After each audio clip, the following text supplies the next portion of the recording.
Well, the UK does have a new deal with Japan, but campaigners are warning that threatens online privacy. Well, the deal would have the UK adopt a free flow of data, which the open rights group claim would pose an existential threat to data protection rights.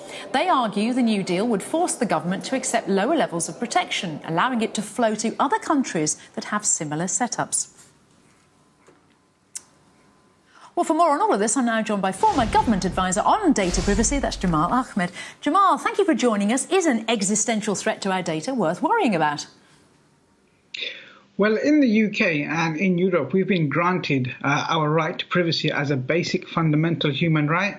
Now, this trade agreement with Japan actually erodes that right that we've learned to enjoy and that we have. The problem is when the UK have a free flow of data to Japan, that's okay. But Japan then has a free flow of trade agreements or data with other countries and other states. So one of the concerns here is the US has an agreement with Japan, which means that data, my data, your data, our data from the UK can flow to Japan, and then from Japan it can flow to the US, where there is very little protection when it comes to data privacy rights. So our data, we lose control of that. It can be profiled, it can be collected, it can be sold, and we wouldn't have a clue who it's going to, what they're using it for. And the concern here is that it could be used for purposes that are detrimental and negative for individuals, and they lose control over the data that they now enjoy being part of the EU under the General Data Protection Regulations. So it's not just a worry now, is it? There are also implications in the future as well, aren't there?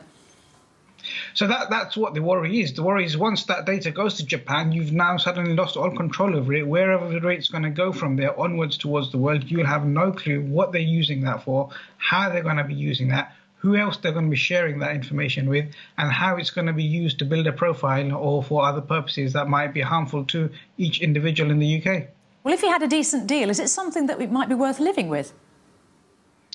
Well, as we can see, people are more and more concerned with privacy. The world is actually starting to wake up to privacy, and we're seeing privacy rights and privacy legislation being introduced in other parts of the world, which was inspired by the General Data Protection Regulations. Now, it'd be very foolish for the UK Parliament to say Britons no longer deserve this level of protection, where we can see the world is actually waking up to see that privacy is a basic fundamental human right, and it should be something that's protected, and that's something that the UK government should make sure is in place for all of its citizens going forward, regardless of what happens with the deal for Brexit. Well, the deal could bring over £15 billion into the UK, but it's not a small price to pay, is it?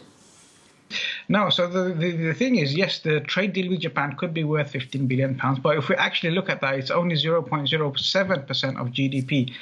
The concern is that if we enter into this agreement with Japan, Europe will say, actually, UK, you are no longer adequate and we don't have free flow of data with you. And the cost of that is going to be far more to businesses in the UK than it is to have the benefits of having free flow of data to Japan. So the cost here of losing Europe and losing that free flow of data and the adequacy decision from Europe against the benefits of having a free flow of Japan, they don't actually weigh up, and we would be losers in that.